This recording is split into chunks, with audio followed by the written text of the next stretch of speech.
Next is, जैसे हम last class के अंदर torque is equals to I alpha पे सवाल कर रहे थे, उसी बात को थोड़ा सा हम और आगे बढ़ाते हैं। कुछ और टफ सवाल, अलग अलग सिचुएशंस देखते हैं, मजा आएगा। सुनिएगा,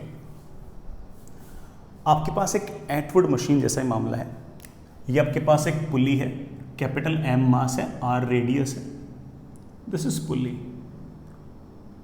पुली के बारे में बड़ा कुछ ना बोल रखा हो तो आप हमेशा उसे सॉलिड सिलेंडर माने।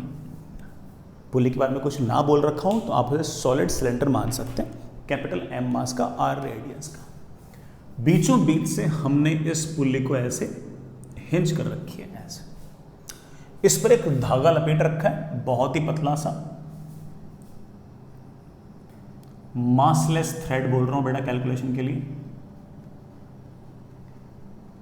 लेकिन इस थ्रेड के और इस पुल्ली के बीच में इस बार स्लिपिंग नहीं है, कोई स्लिपिंग नहीं है। There is no slipping between thread and pulley. Pulley और थ्रेड के बीच में किसी प्रकार की बेटा कोई स्लिपिंग नहीं है। इस बात का क्या अर्थ है, क्या इसका मैथमेटिकल सेंस है, वो हम आराम से देख लेंगे, बाकी बेटा मासलेस थ्रेड है। Find accelerations of blocks. Acceleration नहीं बेटा, एक्सेलरेशन ही लिख दो, दोनों ब्लॉक का एक्सेलरेशन मैग्नीट्यूड में तो सेम ही होगा ना, ठीक है। हमें ये एक्सेलरेशन निकालना है। इंपॉर्टेंट चीज़ है कि हमें इक्वेशंस लिखनी है, वो देखते हैं। सुनिएगा, मान लेते हैं कि m1 जो है वो m2 से भारी है, तो इस m1 पर कौन से फोर्स? सबसे पहले नीचे की तरफ अर्थ ने पुल किया है, अर्थ ने जिस फोर्स से पुल किया है दैट इज m1g। ऊपर की तरफ मान लेता हूं टेंशन है T1। रस्सी मासलेस है, इसलिए यहां हर जगह टेंशन सेम। रस्सी का काम होता है सिर्फ और सिर्फ खींचना, पुल करना। m1 को पुल करेगी ऊपर, तो ऑफ कोर्स पुल्ली को पुल करेगी नीचे। This is T1। पुल्ली के रस्सी में जो लेफ्ट साइड में और जो राइट साइड में जो रस्सी है वहां पर टेंशन सेम नहीं होगी। Sir Newton laws of motion में तो सेम थी। बेटा न्यूटन लॉज ऑफ मोशन में सेम इसलिए थी क्योंकि वहां पर रस्सी और पुल्ली के बीच में जो सरफेस थी वो स्मूथ थी। इस बार जो सरफेस है वो रफ है, और इतनी ज़्यादा रफ है कि अगर ये वाला रस्सी अगर नीचे आएगी तो साथ साथ पुल्ली को ऐसे घुमाएगी, और साथ साथ अगर पुल्ली को यूँ घुमाएगी तो रस्सी और पुल्ली के बीच में एक स्टैटिक फ्रिक्शन है। जैसे रस्सी और पुल्ली के बीच में टेंजेंशियल डायरेक्शन में स्टैटिक फ्रिक्शन आ गया, हम यहाँ पर टेंशन T1 नहीं लिख पाएंगे, यहाँ पर tension will be something like let's say T2। यहाँ पर टेंशन T2, तो यहाँ पर भी टेंशन T2, और अर्थ तो नीचे की तरफ पुल कर रही है M2g से। अगर इस ब्लॉक का एक्सेलरेशन A नीचे, तो रस्सी का एक्सेलरेशन A नीचे, तो इस रस्सी के पास ऐसे टेंजेंशियल डायरेक्शन में एक्सेलरेशन A ऐसे। अगर टेंजेंशियल डायरेक्शन में एक्सेलरेशन A ऐसे, तो पुल्ली के पास यूं अल्फा आ जाएगा, और उसकी वैल्यू जैसा आप देख सकते हैं बेटा A/r, tangential acceleration upon radius is your alpha. इसी तरह से इस रस्सी का एक्सेलरेशन अगर A नीचे, तो इस रस्सी का एक्सेलरेशन A ऊपर, इसका एक्सेलरेशन A ऊपर। और अब हमें सिर्फ और सिर्फ न्यूटन्स लॉज ऑफ मोशन लगाने की जरूरत है, और कोई जरूरत नहीं। देखिए इस m1 मास के ब्लॉक पर न्यूटन्स को देखिए, m1g नीचे, T1 ऊपर, एक्सेलरेशन नीचे। एक्सेलरेशन नीचे तो नेट फोर्स भी नीचे, नीचे की तरफ फोर्स आ गया है m1g minus T1 is equals to m1a। This is my equation number 1। इस m2 मास के ब्लॉक का एक्सेलरेशन है ऊपर, तो नेट फोर्स भी ऊपर, T2 ऊपर, m2g नीचे, तो ऊपर की तरफ नेट फोर्स आ गया है T2 minus m2g must be equals to m2 into a। This is my equation number 2। अब इस पुल्ले को देखते हैं। हालांकि मैं काफ़ी डायरेक्टली बेटा इस पुल्ली को बता सकता था, लेकिन मैं थोड़ा सा आपको और डिटेल में बताता हूँ। आप अगर एक बार इस बात को सीख जाओ तो आपको बहुत ज़्यादा डिटेल में इसको बहुत ही अंदर तक जानने की ज़रूरत नहीं है। लेकिन पहली बार ये वाला सवाल कर रहे हैं तो मैं आपको थोड़ा सा डिटेल में बताने की कोशिश कर रहा हूँ। ये मान लीजिए कि आपके पास पुल्ली, ठीक है, ये पुल्ली, इस पुल्ली पर कैपिटल mg लग रहा है नीचे, हिंज फोर्स लग रहा है ऊपर, हिंज फोर्स लग रहा है ऐसे ऊपर, ठीक है। और ये जो पुल्ली है इसके पास ऐसे कोई ना कोई एंगुलर एक्सेलरेशन है जिसको हम बड़े आराम से कह सकते हैं, that is alpha by R. अब एक काम करो बेटा, इसके ऊपर एक रस्सी पड़ी है बेटा, ऐसे थ्रेड है, ऐसे थ्रेड है ऐसे। अब होगा क्या कि जैसे ही ये थ्रेड नीचे आना चाहेगा, जैसे ये थ्रेड यूं जाना चाहेगा बेटा, वैसे ही थ्रेड जब यूं जाना चाहेगा तो पुल्ली पर एक स्टैटिक फ्रिक्शन लग जाएगा ऐसे, और वही static friction of course thread पर लग जाएगा ऐसे। फ्रिक्शन स्टैटिक है इसलिए इसका नेट वर्क डन जीरो है, टोटल मैकेनिकल एनर्जी में इसका कोई किसी प्रकार का रोल नहीं है। काइनेटिक फ्रिक्शन थोड़ी कि किसी टोटल मैकेनिकल एनर्जी को डिसिपेट कर देगा, ये तो स्टैटिक फ्रिक्शन है, फेयर इनफ। लेकिन मैं तो सिर्फ ये बताना चाहता हूं कि ये जो स्टैटिक फ्रिक्शन रस्सी पर यूं लगा है, इस कारण से यहां पर टेंशन और यहां पर टेंशन सेम नहीं है। लेकिन आप इस स्टैटिक फ्रिक्शन चिंता करो ही मत। सर क्यों ना करूं, पुल्ली को तो घुमा ही ये स्टैटिक फ्रिक्शन रही है, मानता हूं बेटा स्टैटिक फ्रिक्शन घुमा रही है, लेकिन मैं कह रहा हूं कि तू ना जबरदस्ती पुल्ली को मत देख। तू ना एक काम कर, पुल्ली प्लस इसके ऊपर ये जो मासलेस रस्सी है ना, ये जो सेमी सर्कुलर फॉर्म है, इन दोनों को सिस्टम मान ले। और जैसे तूने इन दोनों को सिस्टम मान लिया तो जो स्टैटिक फ्रिक्शन पुल्ली पर ऐसे लगा और थ्रेड पर ऐसे लगा, वो तो इंटरनल फोर्स हो गया।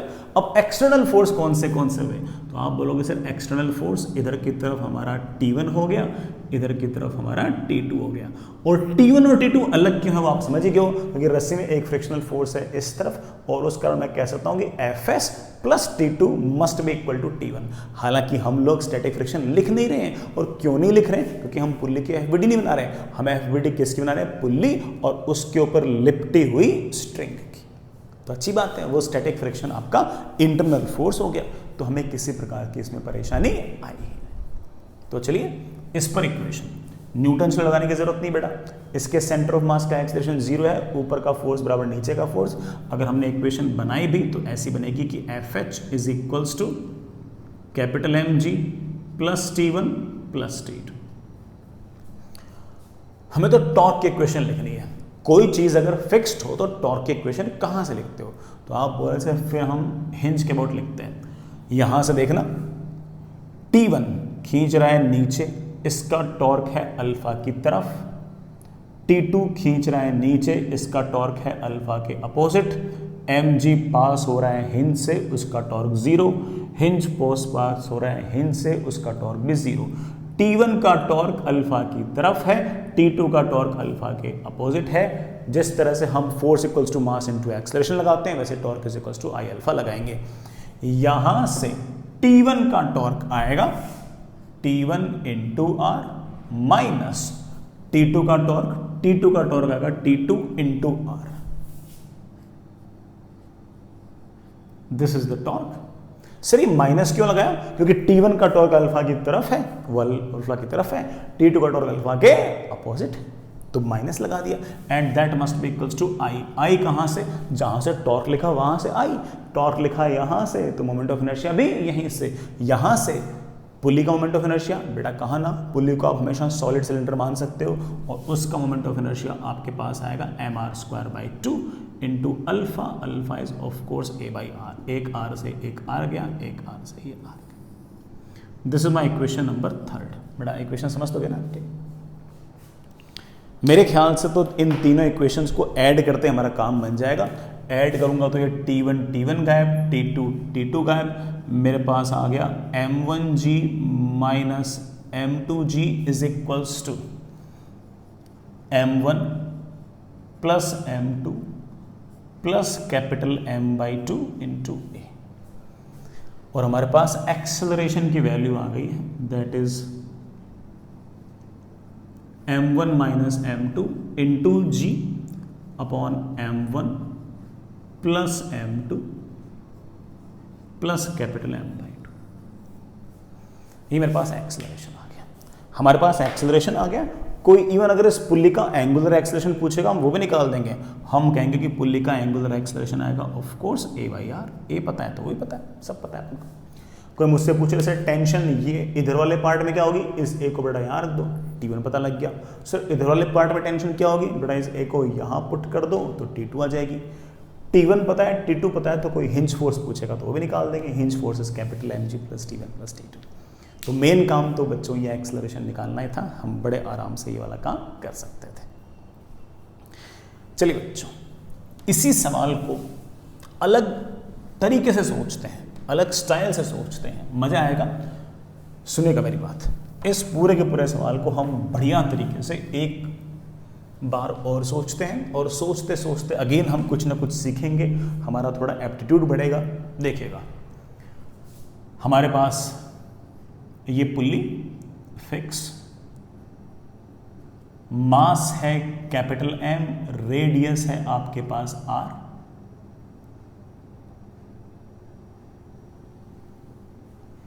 और हमने इसके ऊपर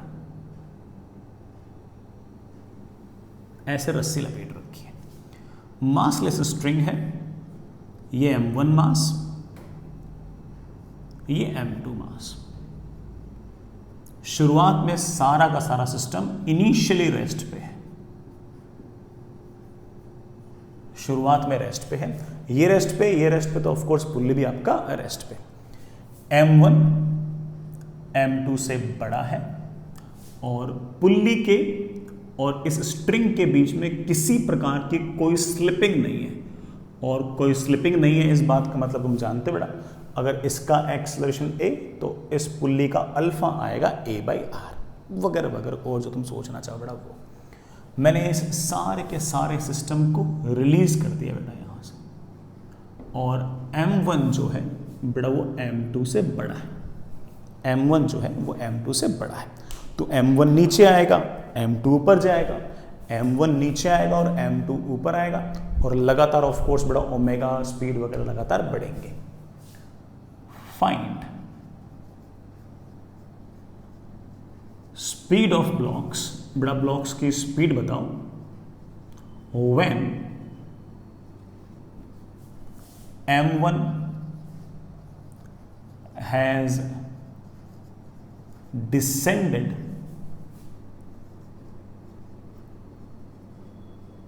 by distance x।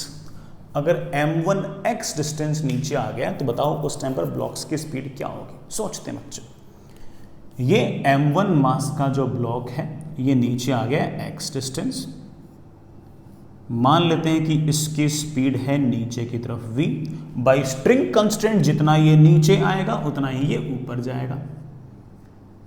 तो M2 मास के ब्लॉक के पास स्पीड आ गई है ऊपर की तरफ v। ना केवल ब्लॉक्स के पास स्पीड v है, आपकी इस रस्सी के पास भी स्पीड v है। अगर रस्सी के पास स्पीड v है तो आपका जो पुल्ली है उसके पास भी टेंजेंशियल डायरेक्शन में स्पीड v है, क्योंकि पुल्ली के और रस्सी के बीच में किसी प्रकार की कोई स्लिपिंग नहीं है। तो अगर रस्सी के पार्टिकल के पास वेलोसिटी v है तो जस्ट पुल्ली के पास बेटा वेलोसिटी v है, और पुल्ली के पास अगर वेलोसिटी v है तो पुल्ली के पास ओमेगा है, कितना है बेटा v/r। जरा इस बात को सोचो कि शुरुआत में इसके पास भी काइनेटिक एनर्जी नहीं थी, इसके पास भी नहीं थी, इसके पास भी नहीं थी, आखिर इस पूरे के पूरे सिस्टम के पास काइनेटिक एनर्जी आई कहां से? तो आप बोलोगे सर सीधी सी बात है कि भारी वाला मास नीचे गया है। भारी वाला मास अगर नीचे गया तो पक्की बात है कि पोटेंशियल एनर्जी तो घटी है, और अगर पोटेंशियल एनर्जी घटी है तो काइनेटिक एनर्जी तो बढ़ी है। लेकिन क्या हम टोटल मैकेनिकल एनर्जी कंजर्व कर सकते हैं? जी हाँ, बिल्कुल कर सकते हैं।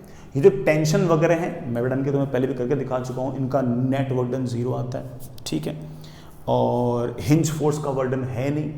सर ये जो स्टैटिक फ्रिक्शन था, ये बेटा स्टैटिक फ्रिक्शन जो होगा वो अगर रस्सी पर वर्डन नेगेटिव करेगा तो पुल्ली पर वर्डन पॉजिटिव करेगा। उसका वर्डन अगेन मैं आपको कई बार सिखा चुका हूं कि स्टैटिक फ्रिक्शन का नेट वर्डन पूरे सिस्टम पर तो 0 आएगा, और अगर वो भी 0 आएगा तो हम बड़े आराम से कह सकते हैं कि हम टोटल मैकेनिकल एनर्जी कंजर्व कर सकते हैं।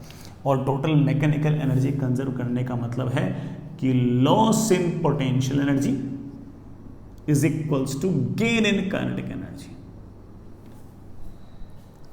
कितना लॉस इन पोटेंशियल है, ये x डिस्टेंस नीचे आया है तो इसके कारण लॉस इन पोटेंशियल एनर्जी है m1gx। ये ऊपर गया है तो पोटेंशियल एनर्जी बढ़ी है तो लगा दो माइनस। सर माइनस क्यों? क्योंकि बेटा लॉस लिख रहे हो ना, लॉस लिख रहे हो तुम तो लॉस लिख रहे हो। Should be equal to gain in kinetic. बेटा gain in kinetic is final kinetic minus initial. Final kinetic होगी half m1v² half m2v² plus half इसका। बेटा आप जानते हो कि हम इसको सॉलिड सिलेंडर मानते हैं, mr²/2। अरे हाँ, इसकी काइनेटिक कैसे लिखते हो? हम लिखते हैं किसी भी रिजिड बॉडी जो कि हिंज्ड है तो half I about hinge into omega का स्क्वायर। इसका मोशन प्योर ट्रांसलेशनल है, इसका मोशन प्योर ट्रांसलेशनल है, इसका मोशन तो प्योर रोटेशनल है। तो half I about hinge into omega का square. I about hinge is mr²/2 into omega का स्क्वायर। मेरे बच्चों ओमेगा का स्क्वायर मतलब v²/r²। बन गया अपना काम। तो v² की वैल्यू आ गई है 2 times m1 minus m2gx upon m1 plus m2 plus capital M/2। v निकालना तो इसका रूट ले लो। ये हमारे पास आ गई बेटा स्पीड। तो ये स्पीड है बेटा, स्पीड बेटा आंसर इसका रूट में, ठीक है, मैंने तो ऐसे छोड़ दिया है पे, जानबूझ के छोड़ा है। ये आंसर आपके पास। अगर आपको वेलोसिटी पता हो as a function of position या फिर as a function of displacement तो हम एक्सेलरेशन भी निकाल सकते हैं। हमें पता है कि acceleration is simply v dv/dx। अगर velocity as a function of displacement दे रखी हो तो एक्सेलरेशन का एक फॉर्मूला होता है, याद है ना बेटा, एक्सेलरेशन इज v dv/dx। तो एक काम करो, पूरी ये आंसर आ चुका बेटा, सवाल जितना पूछा गया था उसका आंसर आ चुका है, हम तो कुछ एक्स्ट्रा बातें कर रहे हैं। पूरी इक्वेशन को x के रेस्पेक्ट में डिफरेंशिएट कर दो। v² का डिफरेंशिएशन आएगा 2v, v का डिफरेंशिएशन आएगा dv/dx। 2 कांस्टेंट है, बाहर निकाल दो। m1 minus m2 into g बाहर निकाल दो, कांस्टेंट है। m1 plus m2 plus m/2 बाहर निकाल दो। x का डिफरेंशिएशन x के रेस्पेक्ट में 1, 2 से 2 कैंसिल, v dv/dx। अरे यही तो हमारा एक्सेलरेशन था। तो आप बड़े आराम से कह सकते हो कि सर एक्सेलरेशन की वैल्यू आ गई है m1 minus m2 into g upon m1 plus m2 plus m/2। ये हमारा एक्सेलरेशन है। यही एक्सेलरेशन बेटा हम लोगों ने न्यूटन्स लॉज ऑफ मोशन लगा के भी निकाला ही था। तो ये चीज़ें आपस में इंटर रिलेटेड है। आपने जो एक्सेलरेशन निकाला था उससे आप वेलोसिटी भी निकाल सकते थे। हमने वेलोसिटी बेटा किससे निकाली? टोटल मैकेनिकल एनर्जी कंजर्व करने से निकाली। आंसर सेम है कि नहीं? आगे चलिए बच्चों, नेक्स्ट आगे चलते हैं बच्चों।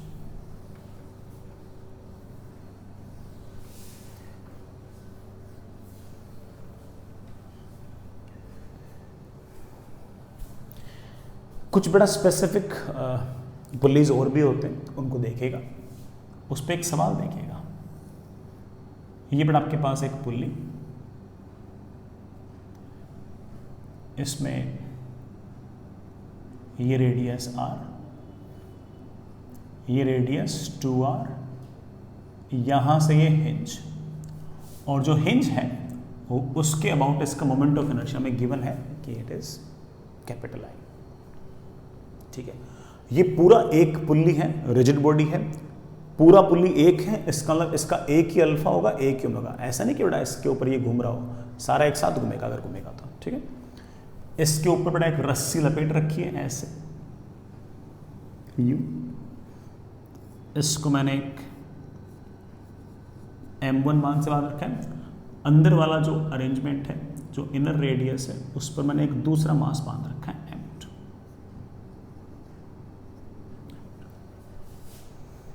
किसी प्रकार की बेटा पुल्ली और रस्सी के बीच में कोई स्लिपिंग नहीं है,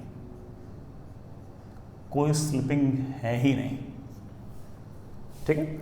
इसका मोमेंट ऑफ इनर्शिया गिवन है। फाइंड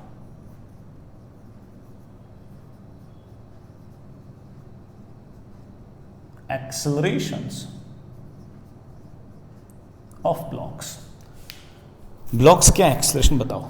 बिल्कुल बताएंगे, क्यों नहीं बताएंगे। सुनिएगा, इस ब्लॉक का हम एक बार के लिए मान लेते हैं कि एक्सेलरेशन है ऊपर की तरफ a। सुनो तो सही, तो इस रस्सी का एक्सेलरेशन है ऊपर की तरफ a। इस रस्सी का अगर एक्सेलरेशन ऐसे है ऊपर की तरफ a, तो इस पुल्ली के पास अल्फा है, और इस अल्फा को मैं बड़े आराम से कह सकता हूं एक्सेलरेशन a है u, रेडियस है r, तो अल्फा को मैं बड़े आराम से कह सकता हूं a/r। अब ये तय हो गया।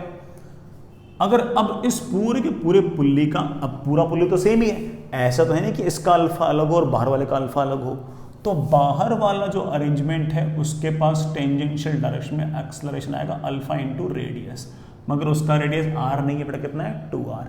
अल्फा को हम लिख सकते हैं a/r इंटू 2r।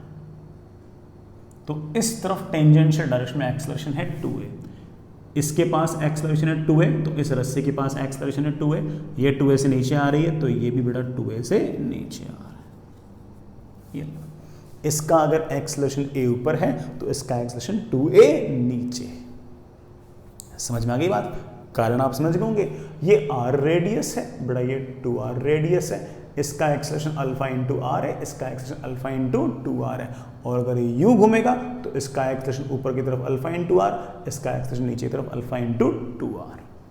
अच्छी बात है। यहां पर मैंने मान लिया कि अर्थ पुल कर रही है किसी फोर्स m2g से, ऊपर की तरफ टेंशन है T2। इस m1 मास के ब्लॉक पर m1g है नीचे और T1 है ऊपर। रस्सी का काम तो सिर्फ और सिर्फ खींचना है। इस ब्लॉक को खींच रही है ऊपर, तो इस पुल्ली को खींचेगी नीचे। ये T2 से ब्लॉक को खींच रही है ऊपर, तो पुल्ली को खींचेगी नीचे। लगाते हैं न्यूटन्स लो, मेरे ख्याल से बात बन जाएगी बेटा हमारी, बिल्कुल बन जाएगी। m1 मास के ब्लॉक पर एक्सेलरेशन है नीचे, तो नेट फोर्स भी नीचे। कितना है बेटा नीचे की तरफ force? m1g minus T1 is equals to m1 into 2a. This is my equation number 1. This is my equation number 1.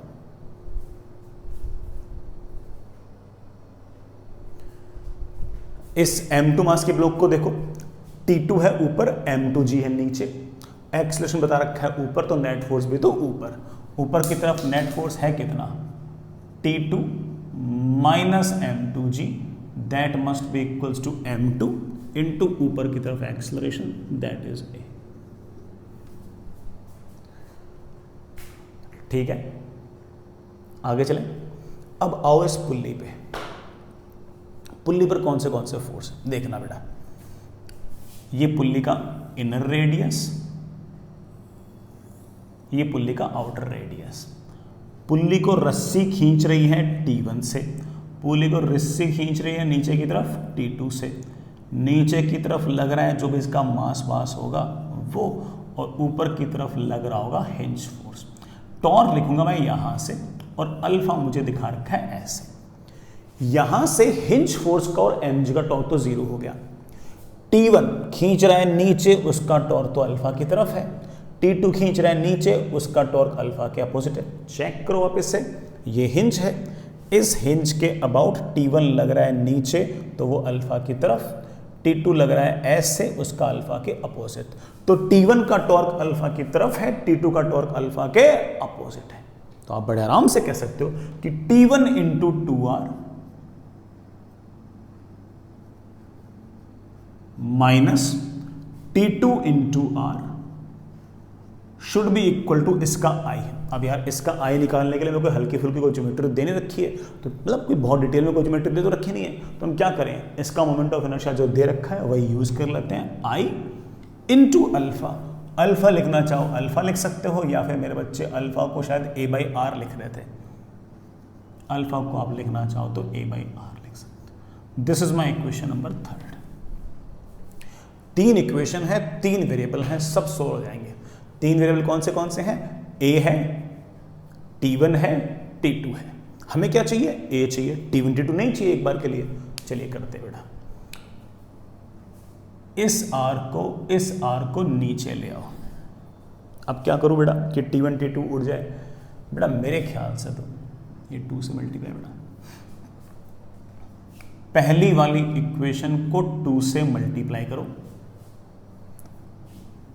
फिर इक्वेशन नंबर 2 को और इक्वेशन नंबर 3 को ऐड कर लो। पहली वाले इक्वेशन को 2 से मल्टीप्लाई किया तो लेफ्ट हैंड साइड मेरे पास आ गया 2 times m1g 2 times T1 2 times T1 2 times T1 तो कैंसिल। फिर इन दोनों को ऐड किया तो T2 cancel, minus m2g should be equal to, पहली वाली इक्वेशन को 2 से मल्टीप्लाई किया तो 4 times m1a plus m2a plus i upon r square into A.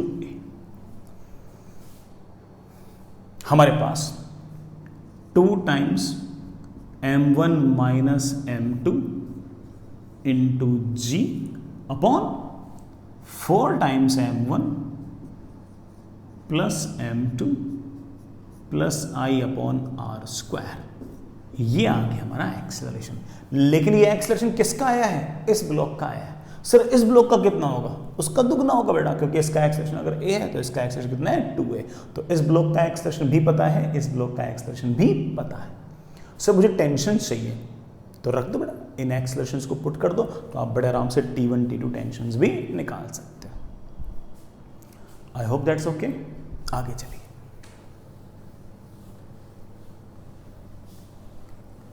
Next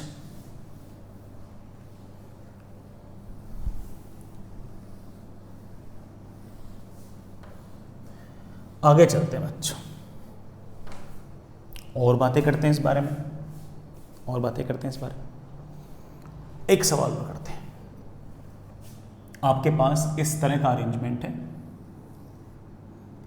ये पुल्ली है बेटा, ये स्मूथ है, पुल्ली बेटा स्मूथ है, इस पर रस्सी लपेट रखी है ऐसे। इस बार बेटा पुल्ली और रस्सी के बीच में कोई फ्रिक्शन नहीं है,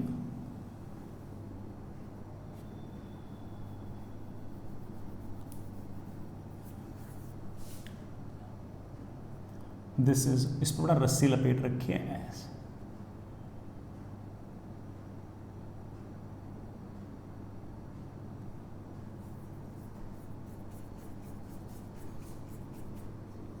स्मूथ पुल्ली है, स्मूथ पुल्ली है मतलब बेटा रस्सी के और पुल्ली के कोई फ्रिक्शन लग ही नहीं सकता।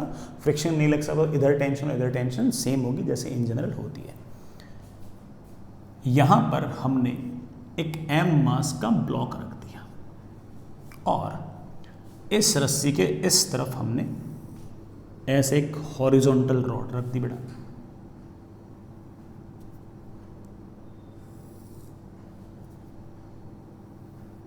हॉरिजॉन्टल रॉड बांध रखी है ऐसे।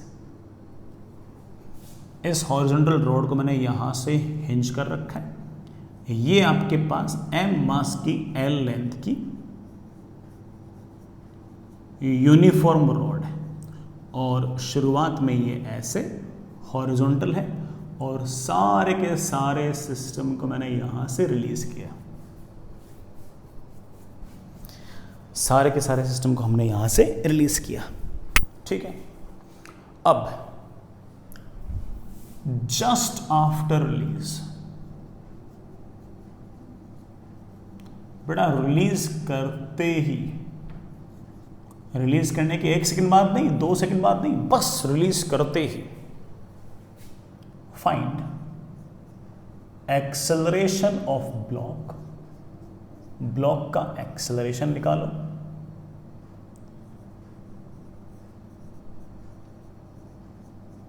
एंगुलर एक्सेलरेशन ऑफ रॉड, बड़ा रॉड का एंगुलर एक्सेलरेशन निकालो। Third, tension in massless string, ये जो मासलेस स्ट्रिंग है इसमें टेंशन बताओ। Last but not the least, hinge force बताओ, ये जो हिंज है इसका कितना फोर्स है। कब पूछा है? जस्ट रिलीज करते ही, जस्ट रिलीज करते ही क्या होगा, ये हमारा सवाल है बेटा। बिल्कुल करेंगे। मान लेते हैं कि रिलीज करते ही ये एम मास के ब्लॉक का एक्सेलरेशन आ गया नीचे की तरफ ए। सर आपको कैसे पता चला कि नीचे की तरफ ए है? हो सकता है मैं गलत हूं, तो वह एक्सेलरेशन ए ऊपर आ जाएगा, तो नेगेटिव आ जाएगा। इस एम मास के ब्लॉक को अर्थ पुल कर रही है नीचे की तरफ किसी न किसी फोर्स mg से। रस्सी में टेंशन है T, रस्सी में टेंशन है T, रस्सी और पुल्ली के बीच में कोई फ्रिक्शन नहीं है, तो यहां पर टेंशन T, तो यहां पर भी टेंशन T, यहां पर टेंशन T, तो यहां पर भी टेंशन T। अब स्ट्रिंग कंस्ट्रेंट क्या कहता है कि अगर इसका एक्सेलरेशन a नीचे, तो इसका a नीचे, इसका a नीचे, तो ऑफ कोर्स इस पॉइंट का एक्सेलरेशन a ऊपर, और अगर इसका एक्सेलरेशन a ऊपर तो पुल्ली के पास ऐसे अल्फा आ गया, और उस अल्फा की वैल्यू मेरे प्यारे बच्चे जानते हैं कि that is a upon radius. बेटा रेडियस r नहीं है, रेडियस तो l है, कोई बात नहीं, सब कर देंगे वन साइड। एम मास के ब्लॉक को देखो, कौन से फोर्स हैं? आप बोलोगे सबसे आसान काम यही है, नीचे की तरफ mg है, ऊपर की तरफ टेंशन है, एक्सेलरेशन है नीचे की तरफ a, एक्सेलरेशन है नीचे तो नेट फोर्स भी नीचे। कितना नीचे की तरफ फोर्स? mg नीचे, टेंशन ऊपर, तो नीचे की तरफ नेट फोर्स आ गया mg minus t is equals to m into a।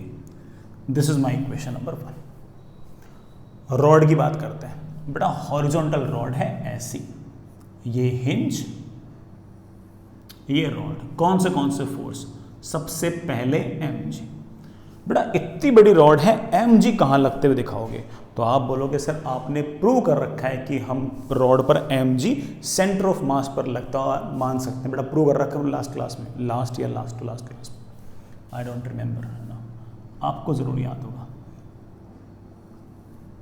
सबसे पहले नीचे की तरफ लग रहा होगा mg, ऊपर की तरफ लग रहा होगा टेंशन, और साथ ही साथ कोई ना कोई लग रहा होगा हिंज फोर्स।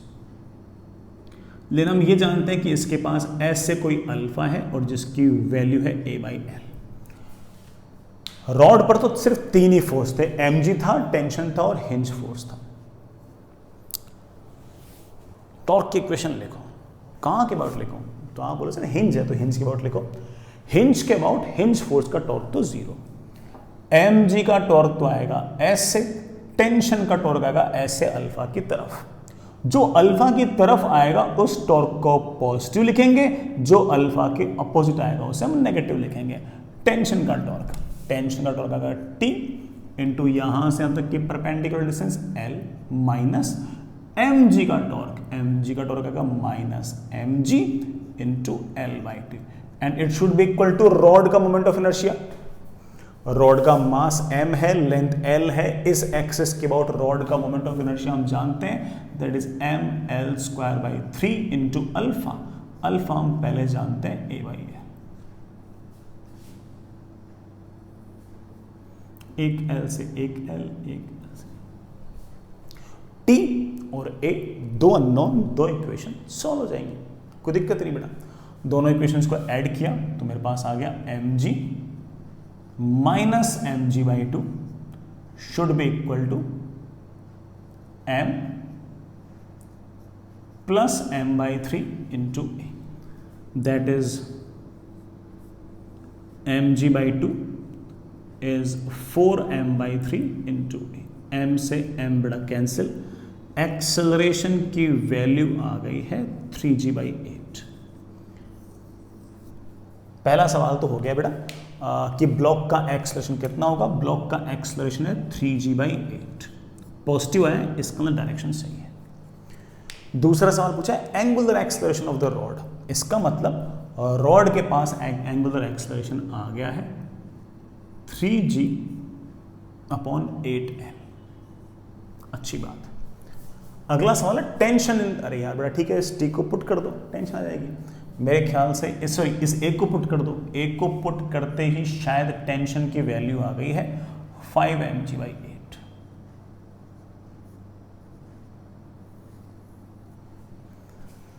हाँ आ गई ना यार, हाँ आ गई टेंशन आ गई है 5 mg। लास्ट फोर्स पूछा है क्या? Hinge force. यार हिंज फोर्स के लिए तो रॉड की एफबीडी बनानी पड़ेगी। बच्चे में से बना तो रखी है यार, लेकिन आप जानते हो कि रॉड के हर पार्टिकल के पास तो एक्सेलरेशन अलग अलग होगा। अब जब रॉड के हर पार्टिकल का एक्सेलरेशन अलग अलग होगा तो हम कौन से पॉइंट का एक्सेलरेशन लें? तो मेरे बच्चे बोलेंगे सर ऐसे केस में आपने सिखा रखा है कि तब हम एक्सेलरेशन लेते हैं सेंटर ऑफ मास का। ले लेंगे, कोई दिक्कत नहीं है। चलिए एक बार फिर से इस रॉड की एफबीडी बनाते हैं। ये रही आपकी हिंज, ये रही आपकी रॉड, ऊपर की तरफ टेंशन है जिसकी वैल्यू है 5 mg/8, नीचे की तरफ mg है और हिंज फोर्स कुछ ना कुछ ऐसे होगा। सेंटर ऑफ मास यहां कहीं होगा। अरे भाई सेंटर ऑफ मास का मोशन कैसा है? तो आप बोलो सर हिंज के अबाउट सेंटर ऑफ मास का मोशन है सर्कुलर है तो दो डायरेक्शन में एक्सेलरेशन आने चाहिए। सेंटर की तरफ आना चाहिए सेंट्रिपिटल, और अगर अल्फा ऐसे है तो टेंजेंशियल डायरेक्शन में आना चाहिए टेंजेंशियल एक्सेलरेशन। मेरे बच्चे बोलेंगे सर सेंट्रिपिटल एक्सेलरेशन तो नहीं आएगा क्योंकि जस्ट रिलीज करते ही हम लोग जानते हैं स्पीड 0 ओमेगा 0, तो सेंट्रिपिटल एक्सेलरेशन भी तो 0। लेकिन अगर ऐसे अल्फा है तो सेंटर ऑफ मास के पास इस तरफ टेंजेंशियल एक्सेलरेशन आएगा and that will be alpha into radius that is 3l/2। I think ये सेंटर ऑफ मास का एक्सेलरेशन आ गया है 3g/16। This is not only the tangential acceleration, this is also the net acceleration of center of mass. So you can say कि sir this is acceleration of center of mass. अब last काम कि hinge force की direction क्या? Hinge force पक्की बात है कि वर्टिकल डायरेक्शन में लग रहा है, यूं तो लग ही नहीं सकता। अगर यूं हिंज फोर्स लग रहा होता तो इधर की तरफ कोई ना कोई कंपोनेंट आता। अगर हिंज फोर्स का इस तरफ कोई ना कोई कंपोनेंट आता तो या तो वो कंपोनेंट किसी फोर्स से बैलेंस होता, टेंशन भी वर्टिकल है mg भी वर्टिकल है, या सेंटर ऑफ मास के पास कोई हॉरिजॉन्टल डायरेक्शन में एक्सेलरेशन आता, वो भी नहीं है। तो हिंज फोर्स का हॉरिजॉन्टल डायरेक्शन में कोई कंपोनेंट आना ही नहीं चाहिए। हिंज फोर्स तो सारी की सारी वर्टिकल डायरेक्शन में ही लगनी चाहिए। बन गया आपका। अब कर लेंगे सेंटर ऑफ मास का एक्सेलरेशन है ऊपर, तो पूरे के पूरे सिस्टम पर इक्वेशन लगाओ F external is equals to mass into acceleration. किसका? सेंटर ऑफ मास का। पूरे सिस्टम पर ऊपर की तरफ कितना फोर्स लग रहा है? मेरे बच्चे बोलेंगे sir hinge force plus 5 mg/8 minus mg should be equal to mass into acceleration of center of mass. Acceleration of center of mass is 3g/16. That's it. छोटी सी इक्वेशन है बेटा, सॉल्व कर लो, आंसर बताओ।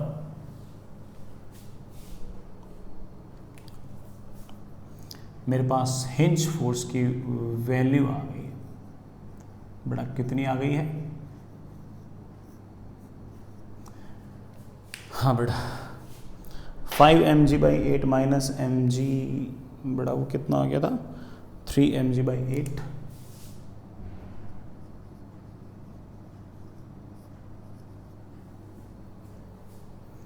तो हमारे पास सही आ गया 16, तो नीचे बड़ा ऊपर कितना 9 आ गया क्या?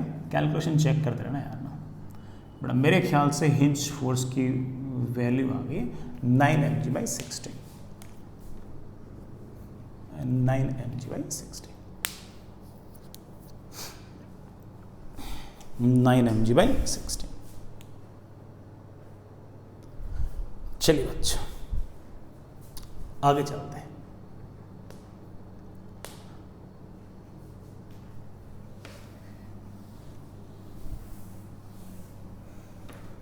चलिए बेटा कुछ एक सवाल और करते हैं, एक दो सवाल और करते हैं। खास तौर से टीएमएसी के या काइनेटिक एनर्जी वगैरह वगैरह के ऐसे सवाल करते हैं एकदम। सुनिएगा,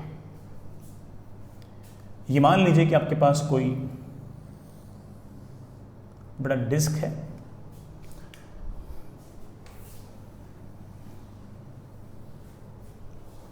बड़ा आपके पास कोई डिस्क है और ये इसका सेंटर है।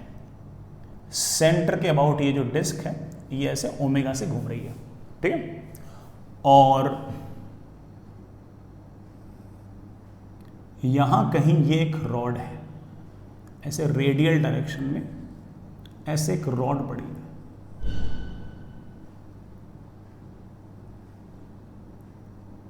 ऐसे एक रॉड पड़ी है, एम मास की एल लेंथ की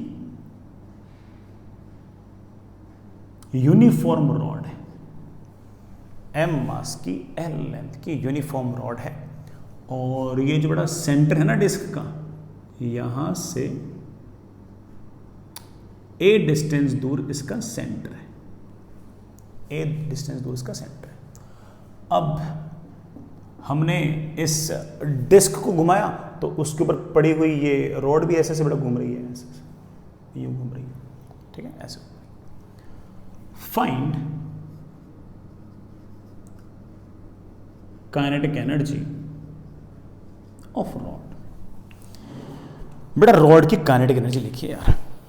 सोचते हैं, एक तो दिमाग चलता है कि यार हाफ एम वी स्क्वायर लिख दें। हाँ बेटा बिल्कुल लिख दो, लेकिन आप बोलोगे सर हर पॉइंट की स्पीड बराबर नहीं है, इसकी स्पीड कम है, इसकी ज़्यादा है, इसकी ज़्यादा है, इसकी और ज़्यादा है। रोड के इस पॉइंट की काइनेटिक स्पीड सबसे ज़्यादा है, हर पॉइंट की स्पीड अलग अलग है। तो वो प्लान, हाँ बेटा प्लान तो है। प्लान ये है कि मैं हिंज से x डिस्टेंस दूर जाऊंगा, एक छोटा सा एलिमेंट कट करूंगा जिसकी विड्थ जो आएगी वो आएगी dx। ये छोटा सा मास होगा dm, जिसको हम बड़े आराम से लिख सकते हैं m/l इंटू dx। ये तो याद है कैसे लिख सकते हैं। और इस पॉइंट के पास वेलोसिटी होगी इस तरफ, और जो वेलोसिटी होगी वो मेरे बच्चे जानते हैं कि सर ओमेगा इंटू एक्स, जानते ना, ओमेगा इंटू एक्स। तो इस छोटे से एलिमेंट की काइनेटिक एनर्जी, भाई पूरी रोड की तो मुश्किल थी क्योंकि हर पॉइंट की स्पीड अलग अलग थी, लेकिन इस छोटे से पॉइंट की मैं काइनेटिक एनर्जी लिख सकता हूं हाफ dm इंटू इसकी स्पीड का square, that is half m/l into dx into speed का square.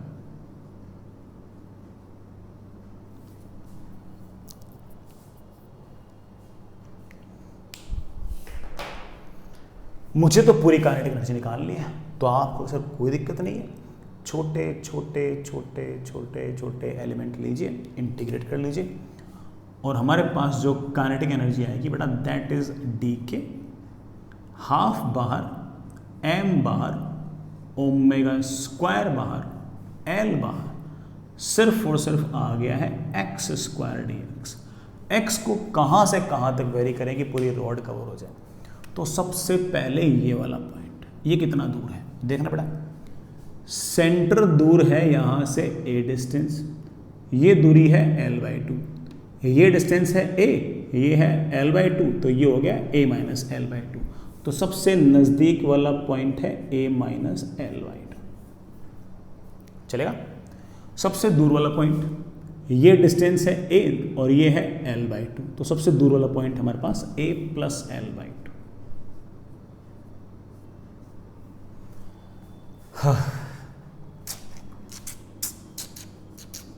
That is half m omega square upon l।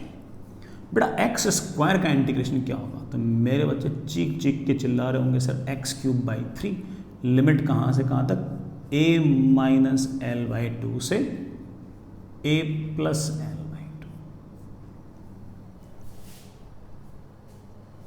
यहां लिख दो, हमारे पास काइनेटिक एनर्जी आ गई half m omega square upon l। बेटा नीचे 3 निकाल लेता हूं,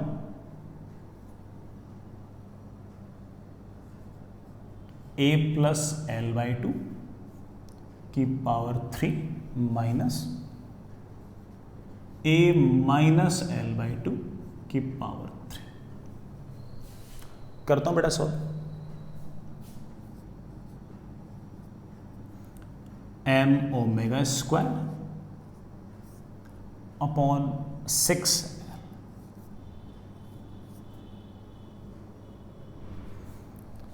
बेटा इसका क्यूब करना, as you know it very well, that is A cube plus L cube by 8। ठीक है बेटा, plus 3 times A square l by 2 plus 3 times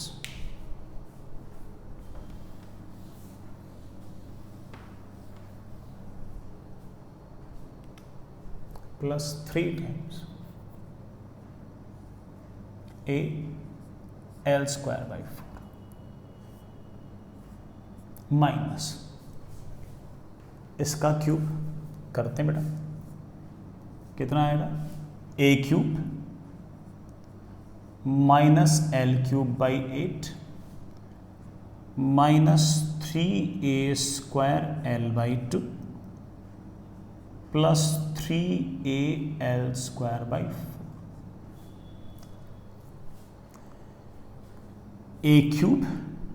A cube cancel, ठीक है बेटा, 3 a l square by 4, 3 a l square by 4 cancel, और हमारे पास कुल मिलाकर काइनेटिक एनर्जी आ गई है M omega square upon 6L।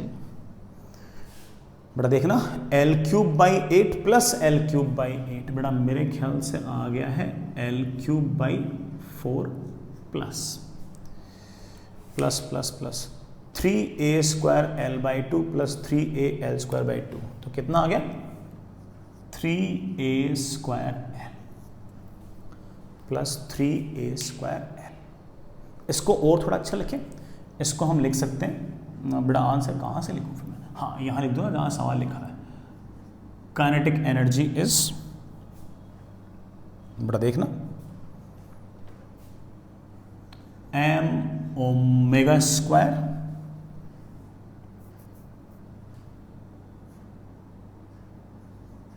Upon 24, M omega square upon 24 L square plus, बेटा देखना, M omega square A square upon 2।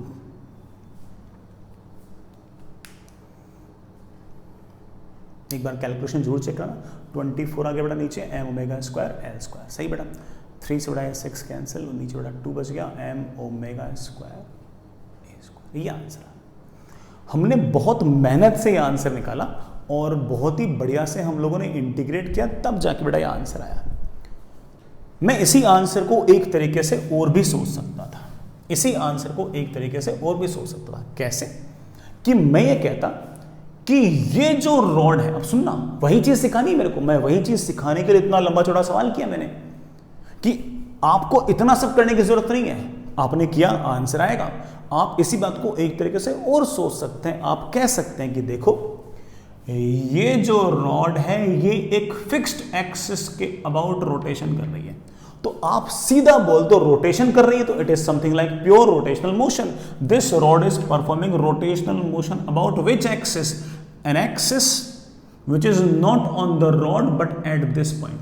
कोई बात नहीं, मैं बोल दूंगा कि इसी काइनेटिक एनर्जी को मेरे बच्चे एक तरीके से और लिख सकते हैं, हाफ आई अबाउट वो एक्सिस जिसके अबाउट रोड रोटेट कर रही है इनटू ओमेगा का स्क्वायर। प्योर रोटेशनल मोशन है तो बिल्कुल सीधा कर दो, तो आप कह सकते हो कि दैट इज हाफ। बड़ा what is I about this axis, आप बोलोगे सर रोड का moment of inertia centre of मास के अबाउट मुझे लिखना आता है। कितना लिखना आता है? सेंटर ऑफ मास के अबाउट मेरे ख्याल से मेरे बच्चे लिखते हैं ml² by 12। लेकिन मेरे बच्चे बोले सर सेंटर ऑफ मास की अबाउट नहीं लिखना है, मुझे तो यहाँ की अबाउट लिखना है। सेंटर ऑफ मास की अबाउट मोमेंट ऑफ इनर्शिया पता हो और यहाँ की अबाउट मोमेंट ऑफ इनर्शिया लिखना हो, कोई जुगाड़ है क्या? मेरे बच्चे बोले हाँ सर बिल्कुल जुगाड़ है, ml parallel axis theorem ml²/12 plus ma² into ω²। As you can see that बेटा दोनों से आंसर एग्जैक्टली सेम आया। तो सर ये इतना सारा इंटीग्रेशन क्यों कराया? बेटा इतना सारा इंटीग्रेशन इसलिए कराया कि मैं आपको इस बात की फील दिलाना चाह रहा था कि हर छोटे छोटे छोटे डीएम मास के पास जो छोटे छोटे काइनेटिक एनर्जी आती है और उसको अगर तुम जोड़ते हो तो जो हाफ एम वी स्क्वायर है वो और ये हाफ आई ओमेगा स्क्वायर, ये अलग अलग नहीं है, सेम ही चीज है, ये सेम ही चीज है, सिर्फ लिखने के स्टाइल अलग है। और आप जानते हो कि ये वाला जो स्टाइल है इससे आंसर थोड़ा सा आसान आता है और इंटीग्रेशन से थोड़ा करने में समय लगता है। इट डजंट मीन कि दीज आर टू डिफरेंट, कि यार रोटेशनल काइनेटिक एनर्जी नहीं कोई काइनेटिक एनर्जी आ गई, अरे नहीं, ये भी हाफ एम वी स्क्वायर है, बस हर पार्टिकल की स्पीड बराबर नहीं है, इस कारण से हम लोगों को इंटीग्रेट करना पड़ता है। इंटीग्रेशन को अवॉइड करना चाहो तो इंटीग्रेशन से ही तुमने कभी ना कभी आई निकाला था, उस आई को यूज करके सीधा लिख दो half I omega square. Perfect है, परफेक्ट है, दिक्कत ही नहीं आएगी अपन को लाइफ में, बड़े आराम से हमारा मामला सेट रहेगा, कोई टेंशन ही नहीं आएगी अपन को इसके अंदर। तो मैंने बेटा बहुत मन से ये सारी बात बताई है। मैं इसको डायरेक्ट लिख सकता था कि बेटा अब अगली बार मान लो इस तरह का सवाल आया तो मेरे बच्चे थोड़ी कि इंटीग्रेट करेंगे, लेकिन मेरे बच्चे कन्विंस रहेंगे कि यार सर ने बिल्कुल बढ़िया से बता रखा है कि तेरा जो हाफ एम वी स्क्वायर और जो हाफ आई ओमेगा स्क्वायर अलग अलग नहीं है, सेम चीज़ है। यूनिक की रोटेशनल काइनेटिक एनर्जी को नेट टाइप काइनेटिक एनर्जी आ गई, लिखने की स्टाइल है वो थोड़ा लिखने की सिर्फ और सिर्फ स्टाइल है। I hope it will work. आगे चलते हैं बच्चों, नेक्स्ट इज, आगे चलिए बेटा, ये हमने एक ठीक ठाक बात डिस्कस की, आगे चलते हैं बेटा।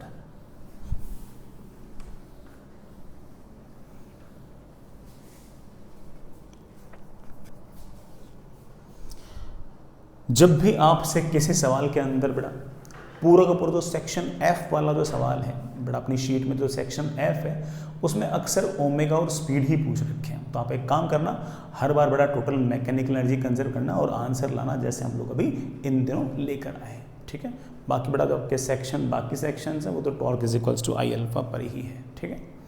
चलिए आगे चलते हैं। नेक्स्ट इज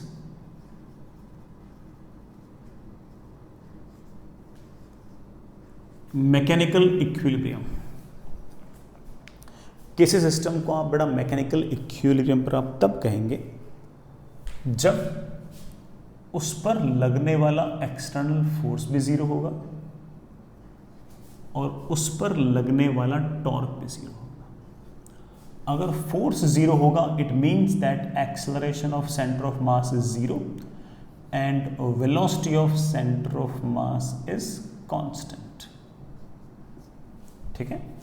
और अगर टॉर्क जीरो होगा इट मींस दैट कि उसका एंगुलर एक्सेलरेशन बड़ा कितना आएगा, तो कोई सिस्टम अगर मैकेनिकल इक्विलिब्रियम पे है इट मींस दैट उस पर लगने वाला फोर्स भी जीरो है और उस पर लगने वाला टॉर्क भी जीरो है, वो बिल्कुल फुल एक तरह से बड़ा इक्विलिब्रियम पे है। तो नेट फोर्स भी जीरो और नेट टॉर्क भी अगर जीरो हो तो उस सिस्टम को हम कहेंगे कि वो अपने मैकेनिकल इक्विलिब्रियम पे है। तो इस पर कुछ सवाल बन सकते हैं, मैं आसान सवाल से शुरुआत करता हूँ, फिर धीरे धीरे ऑफ कोर्स बेटा तुम जानते हो अपन अपनी औकात बढ़ाएंगे, क्या दिक्कत है। तो चलिए बेटा सबसे पहली शुरुआत मैं कर रहा हूँ ऐसे, ये आपके पास कोई सीलिंग बड़ा छत, ये एक हॉरिजॉन्टल रॉड, ये एम मास की एल लेंथ की यूनिफॉर्म रॉड बेटा, इस यूनिफॉर्म रॉड को मैंने बेटा रस्सी से यू बांध रखा है और एक रस्सी से यू बांध रखा है और ये रॉड ऐसे हॉरिजॉन्टली पड़ी है बेटा रेस्ट पे, हॉरिजॉन्टली ऐसे पड़ी है rod. This is the rod,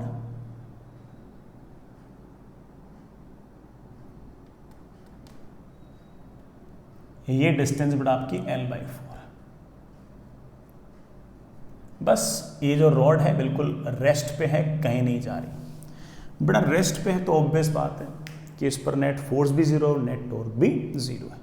सवाल है कि ये जो दो मासलेस स्ट्रिंग्स हैं, ये जो दो मासलेस स्ट्रिंग्स हैं, इनमें टेंशन कितनी होगी? फाइंड टेंशंस इन स्ट्रिंग्स। बेटा इन दोनों रस्सियों में टेंशन बताइए। बिल्कुल बताएंगे, बिल्कुल बताएंगे। बेटा एक बार इस रॉड की एफबीडी बनाओ। इस रॉड पर कौन से फोर्स? सबसे पहले इस रॉड को नीचे की तरफ अर्थ पुल कर रही है। मास थोड़ा पूरी रॉड पर ही है, हर पॉइंट को पुल कर रही है अर्थ तो। लेकिन हम सारे के सारे mg को कहाँ लगता मान सकते हैं? तो मेरे बच्चे जो से चीख रहे होंगे कि सर सेंटर ऑफ मास पे। बिल्कुल सही चीख रहे बेटा। तो सेंटर ऑफ मास पर नीचे की तरफ आएगा mg। और कौन से फोर्स? जैसे ही ये रॉड जाना चाहेगी नीचे बड़ा, वैसे ये रस्सी तन जाएगी। जैसे रस्सी तन जाएगी, मान लेते हैं कि इस रस्सी ने ऊपर की तरफ टेंशन लगाई है T1 और इस रस्सी ने ऊपर की तरफ टेंशन लगाई है T2।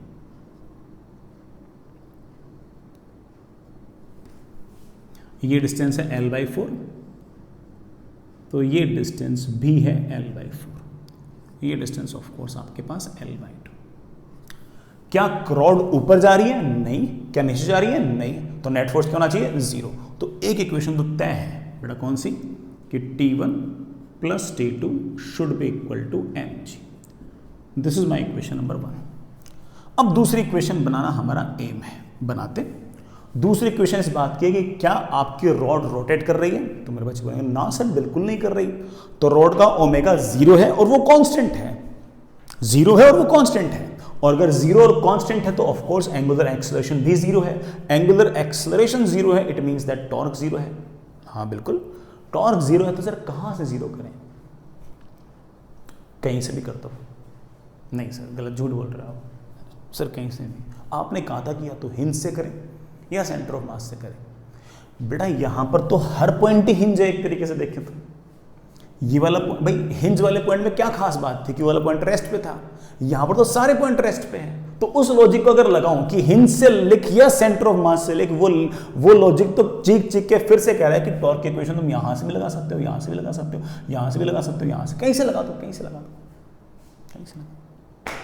क्योंकि हर पॉइंट तो रेस्ट पे है। हिंज वाला पॉइंट भी तो रेस्ट पे होता था, वही तो उसमें खास बात थी। यहां पर तो हर पॉइंट रेस्ट पे। कोई बच्चा बोल दे कि सर मैं तो यहां से टॉर्क को जीरो करूंगा, करो। टॉर्क जीरो करना है, करो। mg का टॉर्क तो वैसे ही जीरो, यहां से पास हो रहा है। यहां से अगर देखता हूं तो T1 का टॉर्क आएगा ऐसे, देखना हिंज के अबाउट, सॉरी एक्सिस के अबाउट। T1 का टॉर्क आएगा ऐसे, T2 का टॉर्क आएगा ऐसे। नेट टॉर्क जीरो करना है तो जितना टॉर्क T1 का उतना टॉर्क T2 का, क्योंकि जितना इसका क्लॉकवाइज उतना ही इसका एंटी क्लॉकवाइज। T1 का आएगा T1 इंटू L/2 क्लॉकवाइज, और T2 का T2 इंटू L/4। L से L कैंसिल, और मेरे पास T2 की वैल्यू आ गई है 2 times T1। This is my equation number 2। दो इक्वेशन है, दो वेरिएबल है, सॉल्व कर लो। बड़ा मेरे ख्याल से तो सॉल्व हो गई होंगी। T1 की वैल्यू आ गई होगी mg/3 और T2 की वैल्यू आ गई होगी 2mg/3।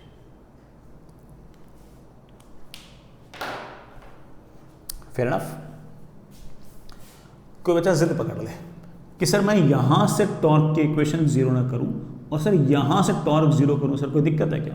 बेटा मुझे कोई दिक्कत नहीं है, मैंने कहा ना सारे पॉइंट रेस्ट में, कहीं से कर ले। यहां से T2 का टॉर्क तो जीरो क्योंकि वहीं से पास हो रहा है। यहां से mg का टॉर्क, ध्यान देना इस एक्सिस की ओर निकाल रहा हूं, यहां से mg का टॉर्क ऐसे, ऐसे कैसे? एंटी क्लॉकवाइज, और T1 का torque clockwise. Net torque zero करने के लिए जितना टॉर्क एंटी क्लॉकवाइज उतना ही टॉर्क क्लॉकवाइज। mg का आएगा ऐसे, कितना आएगा? mg into perpendicular distance L/4 should be equal to T1 का torque, that is T1 into यहां से यहां तक की perpendicular distance 3L/4। L/4 cancel, T1 की वैल्यू बेटा वापस से आ गई mg/3, T1 की वैल्यू mg/3, तो T2 की वैल्यू अपने आप 2mg/3। अच्छी बात है, बढ़िया काम सेट हो गया बेटा अपना। तो कोई बच्चा जिद कर ले कि सर आपने यहां से टॉर्क की इक्वेशन लिखी, अच्छी बात है, आपने यहां से लिखी, अच्छी बात है, सर मैं टॉर्क की इक्वेशन यहां से लिखूं, यहां से बिल्कुल लिखो, किसने मना किया? सर टॉर्क जीरो करना है, यहां से जीरो कर दूं, बिल्कुल करो बेटा। यहां से T1 का टॉर्क तो वैसे जीरो, यहां से अगर देखता हूं तो mg का टॉर्क आता है क्लॉकवाइज और T2 का टॉर्क आता है एंटी क्लॉकवाइज, और नेट टॉर्क जीरो करने के लिए जितना mg का टॉर्क उतना T2 का टॉर्क। mg का कितना आएगा, mg इंटू यहां से यहां तक के distance L/2 should be equal to T2 का torque, T2 into 3L/4, L से L कैंसिल बड़ा बाई 2 से T2 की वैल्यू आ गई है 2mg/3, T2 की वैल्यू 2mg/3, दोनों का सम होना चाहिए mg, तो T1 आ गया mg/3। कोई बच्चा कहते हैं सर ठीक है आपकी सारी बातें मानी, सर मैं यहां से नेट टॉर्क जीरो कर लूं, बिल्कुल करो, बल्कि यहां से आप बोलोगे कि जितना T2 का टॉर्क आएगा क्लॉकवाइज, T1 का टॉर्क भी आएगा क्लॉकवाइज, उतना ही टॉर्क mg का आना चाहिए एंटी क्लॉकवाइज, तो T2 into L/4, T1 into L should be equal to mg into L/2, बिल्कुल कर सकते, वही आंसर आएगा बेटा। मैं क्या करके दिखाऊं? कोई बच्चा कहते सर मैं तो ना और खतरों से खेलना चाहता हूं, सर मैं यहां से इस पॉइंट से और रूट 17 मीटर दूर जाकर इस पॉइंट से नेट टॉर्क जीरो करना चाहता हूं, करो। यहां से T2 का टॉर्क, यहां से T1 का टॉर्क, यहां से mg का टॉर्क, T2 और T1 का टॉर्क है सेम डायरेक्शन में, mg का उसके बाद, बिल्कुल करो, आंसर आएंगे, पक्का आएंगे। आप कहीं से भी इक्वेशन लिखो, इक्विलिब्रियम वाले केस में आंसर आएंगे कि सारे पॉइंट तो बड़ा फिक्स है, हिंज की तरह बिहेव कर रहे हैं, जहां से मर्जी वहां से टॉर्क की इक्वेशन लिख सकते हो, आएंगे आंसर। लेकिन आपने नोटिस किया होगा कि यहां से टॉर्क लिखना, यहां से टॉर्क लिखना और यहां से टॉर्क लिखना आसान था, क्यों? क्योंकि यहां से लिखा तो T2 का टॉर्क जीरो हो गया, सिर्फ mg और T1 का लिखना पड़ा, यहां से लिखा तो mg का टॉर्क जीरो हो गया, सिर्फ T1 और T2 का लिखना पड़ा, यहां से लिखा तो T1 का टॉर्क जीरो हो गया, सिर्फ और सिर्फ mg और T2 का लिखना पड़ा।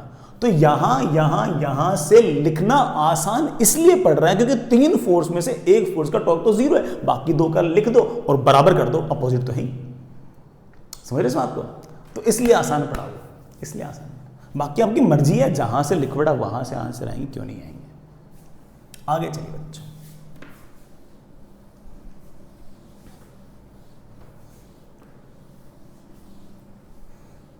आगे चलिए बच्चों,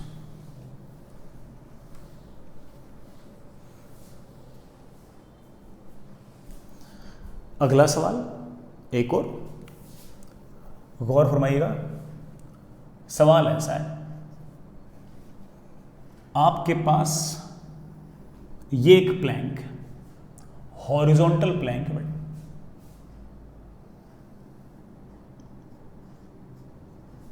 टेन kg का हॉरिजॉन्टल प्लैंक है, ठीक है बेटा। ग्राउंड पर दो बालक खड़े हैं ऐसे, एक ने बेटा ऐसे सर पे पकड़ रखा है इसको,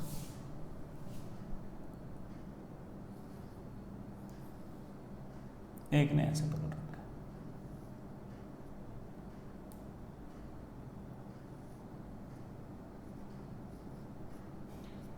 है। ये डिस्टेंस है L/3 और इस प्लैंक के ऊपर एक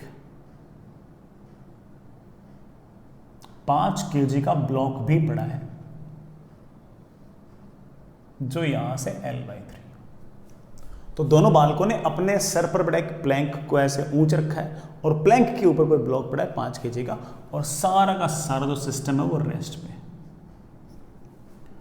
find normal forces applied by the boys on plank बड़ा बालक के जो सर हैं उन्होंने कितने कितने नॉर्मल फोर्स लगाए हैं इस प्लैंक के ऊपर। इतना सवाल कर देंगे, बिल्कुल कर देंगे। अब तो मैं हल्का फुल्का आइडिया लग गया कि कैसे कैसे निपटाना सारा काम, बिल्कुल कर देंगे। ये रहा हमारा प्लैंक, इतना बड़ा प्लैंक है। mg कहां से लगता मानो, तो आपको sir centre of mass 10 kg का ब्लॉक है, mg आएगा 100 न्यूटन।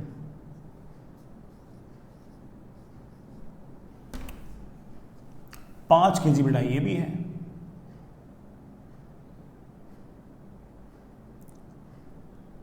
इसका आएगा 50 Newton.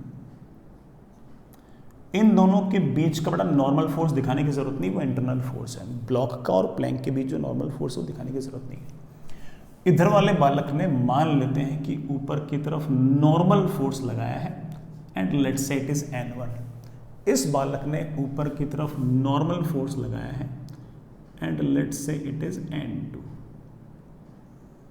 This distance is L/3, ये डिस्टेंस L/2 थी, तो this distance is of course L/6। This distance also comes out to be L/3, तो this distance also comes out to be L/6। N1 और N2 कितने unknown है? 2। कितने equation चाहिए? 2। एक तो तय है कि हमारा translational equilibrium says that the block is at rest, its velocity is 0 and it is constant, so acceleration of center of mass should be 0। तो ऊपर का फोर्स बराबर नीचे का फोर्स। ऊपर है N1 प्लस N2,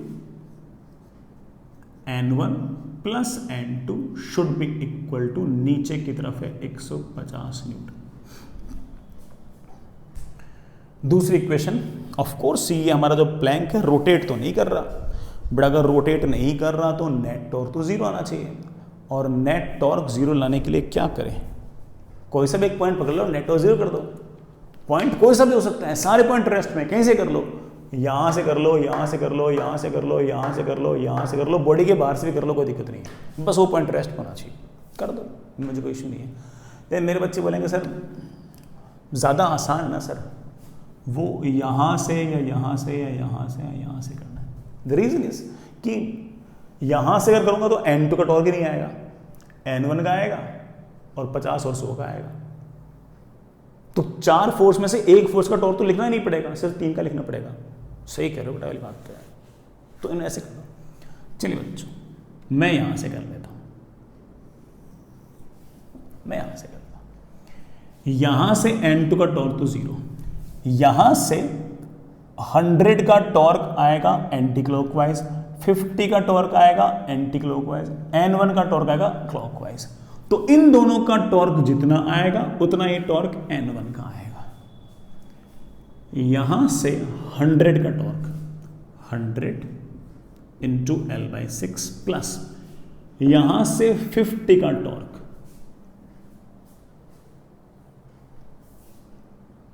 कितना बड़ा 50 इंटू L/3, हाँ बिल्कुल सही, should be equal to N1 का टॉर्क, N1 इंटू यहां से यहां तक के डिस्टेंस, टोटल लेंथ L थी, ये L/3, ये हो गई 2L/3।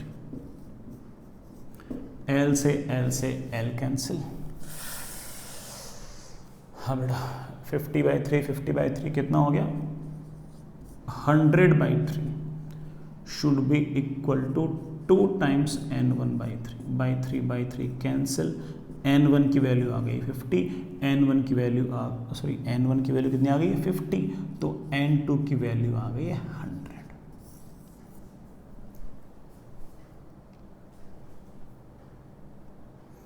तो N2 की वैल्यू आ गई 100। आपको ये पॉइंट ना पसंद हो कोई दिक्कत नहीं बेटा, किसी और से निकाल लो। कोई कहते हैं मैं यहां से लिखूं, बड़ा बिल्कुल लिख सकते हो, यहां से क्यों नहीं लिख सकते, जरूर लिख सकते हो।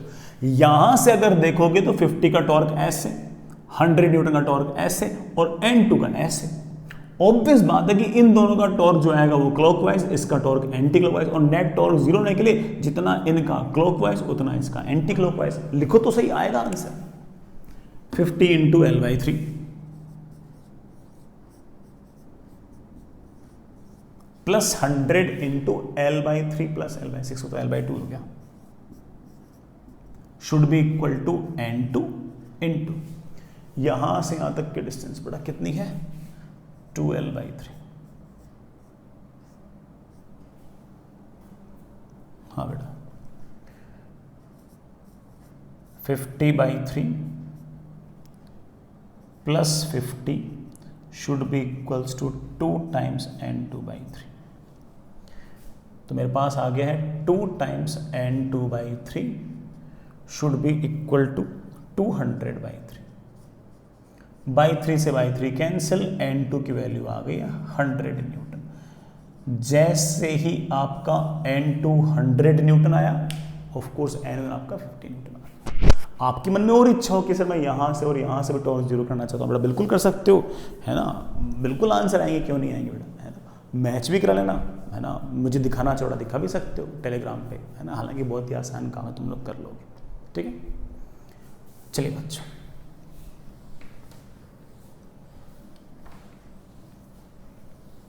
आगे चलते हैं बेटा। नेक्स्ट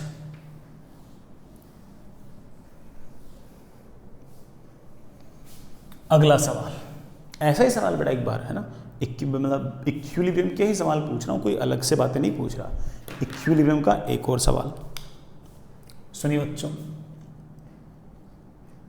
आपके पास ऐसा अरेंजमेंट है, ये एक रफ सरफेस, ये एक वर्टिकल स्मूथ वॉल, ये एंगल 90,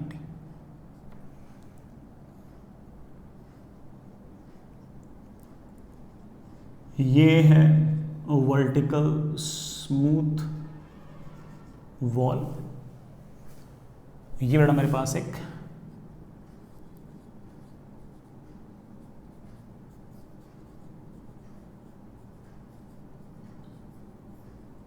एनफ रफ सरफेस, ठीक है। हमने एक लैडर है बेटा, उसको ऐसे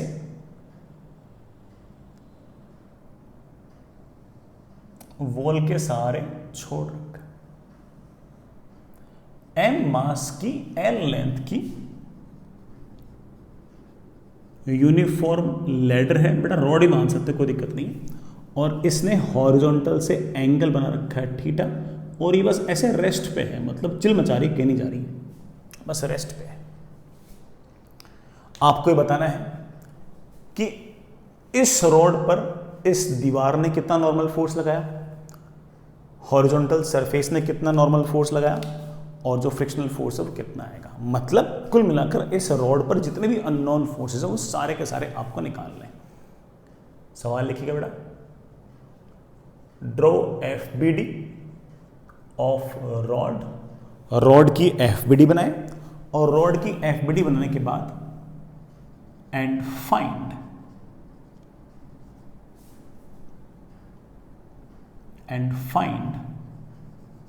all unknown forces on it। इस पर जितने भी अननोन फोर्स बेटा वो सारे के सारे बताओ कितने कितने, इस पर सारे के सारे जितने भी अननोन फोर्सेस हैं वो सारे के सारे बताओ। बताएंगे बेटा। इतनी बड़ी रॉड है, सबसे पहले mg लगता हुआ दिखाओ। आप बोलोगे सर mg तो मैं हमेशा ही सेंटर पे लगता हुआ दिखाता हूं, mg। ये रॉड ऑफ कोर्स नीचे आना चाहेगी, जमीन इसको ऑफ कोर्स ऊपर की तरफ पुश करेगी with some normal force n1।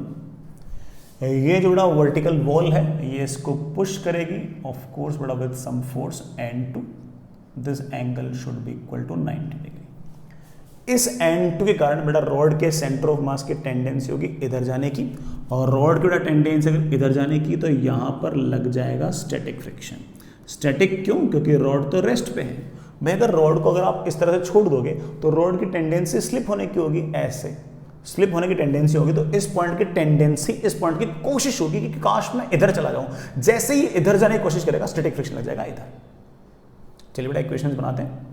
पहली बात तो हम जानते हैं कि रॉड रेस्ट पे है, रॉड कहीं नहीं जा रही है, और अगर रॉड कहीं नहीं जा रही तो ऊपर का फोर्स बराबर नीचे का फोर्स, लेफ्ट का फोर्स अगर राइट का फोर्स। अगर मैंने वर्टिकल डायरेक्शन में अगर न्यूटन्स लॉज ऑफ मोशन लगाया तो n1 की तो वैल्यू ही पता लग गई बेटा, और कितनी पता लग गई, mg, बढ़िया है, n1 should be equal to mg। Horizontal direction में अगर मैंने इक्वेशन लगाई तो लेफ्ट का फोर्स बराबर राइट का फोर्स मेरे पास आ गया n2 is equals to fs। अब ना तो मुझे n2 पता ना fs पता है कि नहीं, तो दो अननोन है, उनको सॉल्व करने के लिए कितने इक्वेशन चाहिए, दो चाहिए। एक तो ये रही, अब इनके लिए एक इक्वेशन और चाहिए।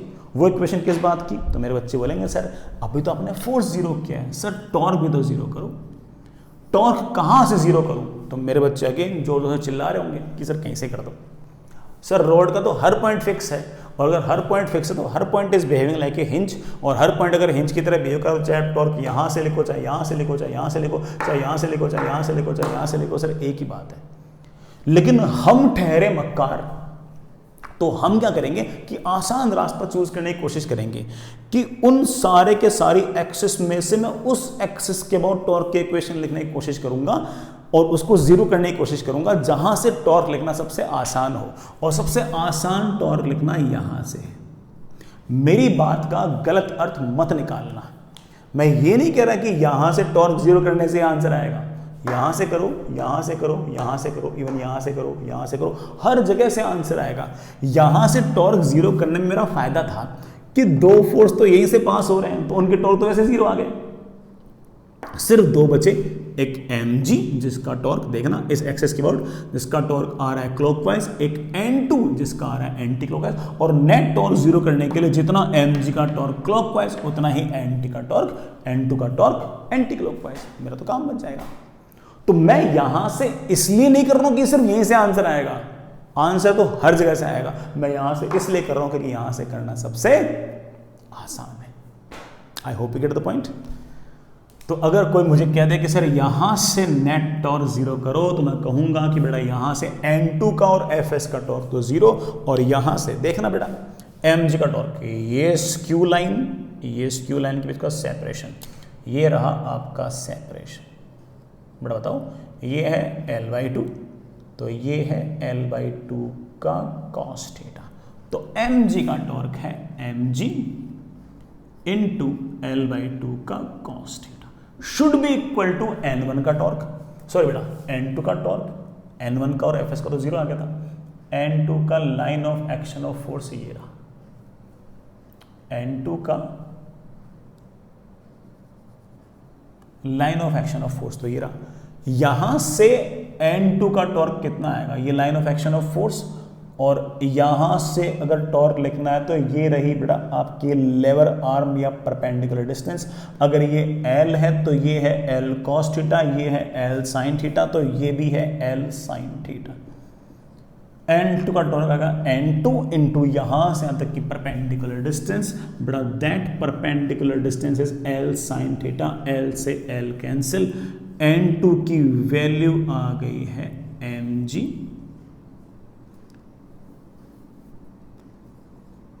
cot थीटा अपॉन n2 की वैल्यू आ गई है mg cot थीटा बाई 2, ये n2 आ गया, और जो n2 है बेटा वही आपका fs है, क्योंकि हम जानते हैं कि n2 और fs तो बराबर है, तो जो स्टैटिक फ्रिक्शन है बेटा वही आपका n2 है। बढ़िया आंसर, बढ़िया आंसर। हमने वैसे सारे काम कर लिए हैं, और रोटेशन में तो इतने ही सवाल पूछ सकते थे इस सवाल के अंदर, लेकिन हम बेटा आपको एक छोटा सा फ्रिक्शन का सवाल और पूछ लेते हैं। इतना सारा तामझाम किया है, इतना बढ़िया से अपने सारी बातें लिखी है, एक इसमें छोटा सा फ्रिक्शन का सवाल और पूछ लेता हूं। हमारा सारा का सारा काम बेटा बन चुका है, फ्रिक्शन का सवाल पूछ रहा हूं। फ्रिक्शन का सवाल ये है, find coefficient of friction between floor फर्श and rod so that rod doesn't slip। बेटा रॉड स्लिप ना करे, इसके लिए रॉड के और जमीन के बीच में कोएफिशिएंट ऑफ फ्रिक्शन कितना होना चाहिए?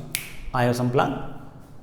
Static friction should be always, बड़ा फॉर्मूला याद ना, static friction should be always less than और इक्वल टू इस सरफेस पर म्यू और इस सरफेस पर नॉर्मल क्या है n1। यही तो स्टैटिक फ्रिक्शन का फॉर्मूला था कि static friction is always greater than और equal to 0 and less than और equal to mu into n1। Static friction हम निकाल चुके हैं, कितना है बेटा, that is mg cot theta by 2 should be less than और equal to mu into n1 की वैल्यू है mg। हमारे पास आंसर आ गया कि mu should be greater than और equal to cot theta by 2। Mu की जो वैल्यू है वो cot थीटा बाई 2 से तो बड़ी होनी चाहिए, बराबर भी हो सकती है, इतना आंसर। या आंसर आपका। कोई मुझसे पूछ रहा है what is the minimum value of coefficient of friction, तो बोल देना कि सर म्यू मिनिमम, सबसे कम जो म्यू आएगा जिसके लिए हमारी रॉड रेस्ट पे रहे उसकी वैल्यू आएगी cot theta upon 2। Fair enough. आगे चले, चलिए बेटा।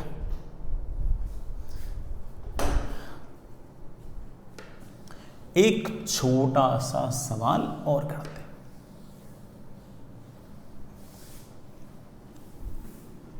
बढ़िया सवाल है बेटा, ठीक है, एक और करते हैं, मजा आएगा। हालांकि जितने सवाल बेटा मैंने आपको कराए हैं उनसे आपका बहुत सारा काम तो बन ही जाएगा, है ना, चाहे अपनी शीट हो चाहे HCV हो, सारी लगभग कंप्लीट हो जाएगी। बट एक और सुनो, आपके पास इस तरह की कहानी है, ये एक वर्टिकल वॉल, ये एक हिंज के साथ ये एक m मास की l लेंथ की यूनिफॉर्म रॉड है जो शुरुआत में बेटा ऐसे हॉरिजॉन्टल है, लेकिन हॉरिजॉन्टल ऐसे यूं पड़ी नहीं है बेटा, ऑफ कोर्स कोई ना कोई स्ट्रिंग बांध रखी है, ऐसे एक मासलेस स्प्रिंग बांध रखी है ऐसे, और इस मासलेस स्ट्रिंग ने ये वाला एंगल बना रखा है 37। ये जो रॉड है ये ऐसे हॉरिजॉन्टल है,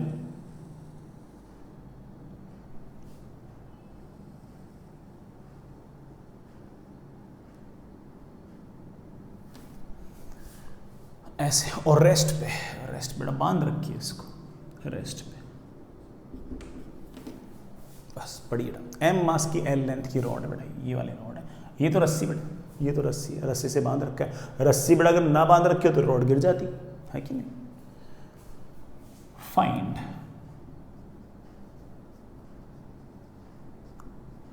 टेंशन इन स्ट्रिंग, बेटा रस्सी में टेंशन निकाल लें, एंड हिंज फोर्स, बेटा हिंज ने कितना फोर्स लगाया वो निकालें। बिल्कुल निकालेंगे भाई, बिल्कुल निकालेंगे, क्यों नहीं निकालेंगे। सबसे पहले बेटा इतनी बड़ी रोड है, कौन से फोर्स, mg कहाँ लगता हूँ मानेंगे, सेंटर ऑफ मास। रस्सी में टेंशन T, रस्सी यूं खींच रही है, कितने फोर्स से, T से। इस T के दो कंपोनेंट आएंगे, इस तरफ आएगा T का cos 37, इस तरफ आएगा T का sin 37। हिंज फोर्स बड़ा पता नहीं कैसे आएगा, उसके दो कंपोनेंट मान लेता हूं, इस तरफ मैं फोर्स मान लेता हूं Fx और इस तरफ मैं फोर्स मान लेता हूं Fy। ठीक है, हम जानते हैं कि रॉड रेस्ट पे है, नेट फोर्स भी जीरो होना चाहिए, नेट टॉर्क भी जीरो होना चाहिए। नेट फोर्स तो बेटा जीरो करने के लिए ऊपर का फोर्स बराबर नीचे का फोर्स, लेफ्ट का फोर्स बराबर राइट का फोर्स, ऐसे करते हैं। ऊपर का force T sin 37 3t/5 plus Fy should be equal to mg। This is my equation number 1। Horizontal direction में Fx should be equal to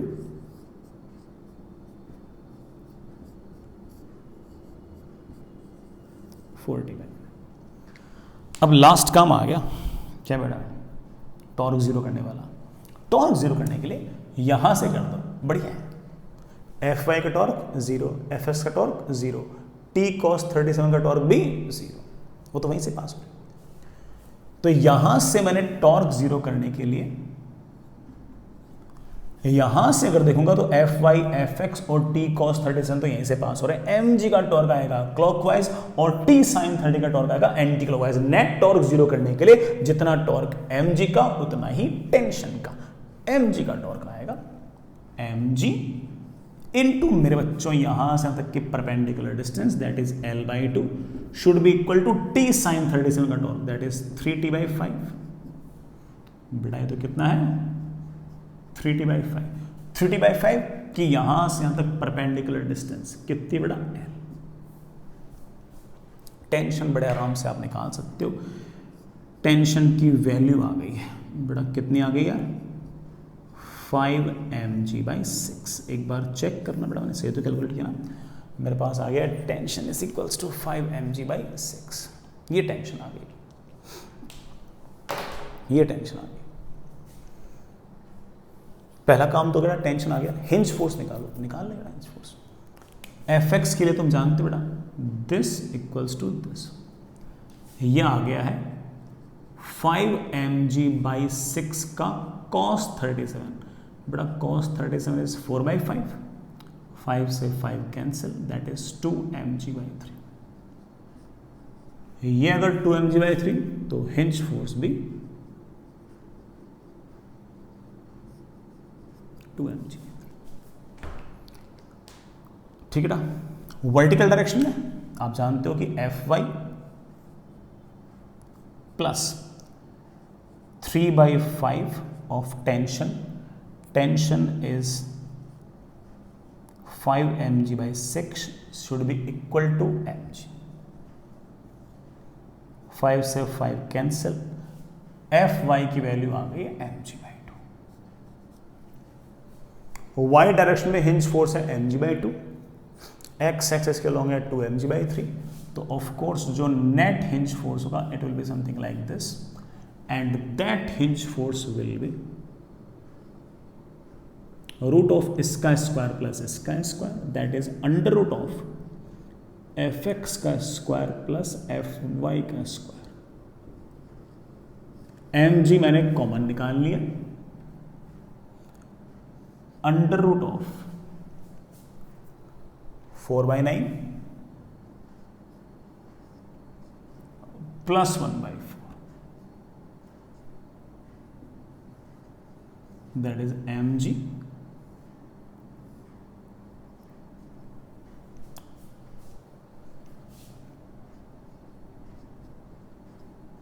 that is hinge force is 5 mg by 6, that is 5 mg by 6। ये हमारा answer आ गया। Hinge force में निकाल लिया, tension में निकाल लिया, सारे काम बेड़ा हो गए। I hope it's okay. ऐसे हमारा सारा काम चल जाएगा यार, ठीक है।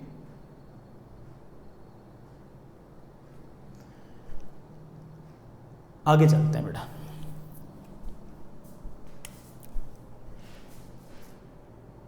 नेक्स्ट इज बेटा जितना आपको पढ़ाया है उसके बेसिस पर आप लोग शीट में से एक्सरसाइज 1 बेटा आरबीडी की शीट और रिजिड बॉडी डायनामिक्स की शीट होगी, आपके पास आ चुकी होगी। पार्ट 1 पार्ट 2 बेटा शायद सेक्शन ए बी सी वगैरह तो पहले से दे रखे थे। आप बेटा अब डी ई एफ कर सकते हैं। डी ई एफ ये 3 सेक्शन आप निपटा सकते हो, ठीक। इसके अलावा जिन बच्चों के पास समय हो बेटा वो HCD के अंदर एक्सरसाइज में ऑब्जेक्टिव 1 ऑब्जेक्टिव 2 में नहीं, एक्सरसाइज में आप बेटा क्वेश्चन नंबर 1 से लेकर 20 तक तो शायद मैं दे चुका होगा। अब बेटा आप क्वेश्चन नंबर 1 से लेकर 45 तक कर सकते हैं। बेटा आप 1 से लेकर 45 कर सकते हैं। टाइम मिले तो ही करें, अदरवाइज बेटा ये वाले सवाल थोड़े से ज़्यादा इंक्लूसिव हैं तो आप कर लें उनको, ठीक है। इतना सा काम बेटा कर लेना, समय मिले थोड़ा पूरा पूरा निपटाई देना, ठीक है। आगे चले, कल मिलते हैं।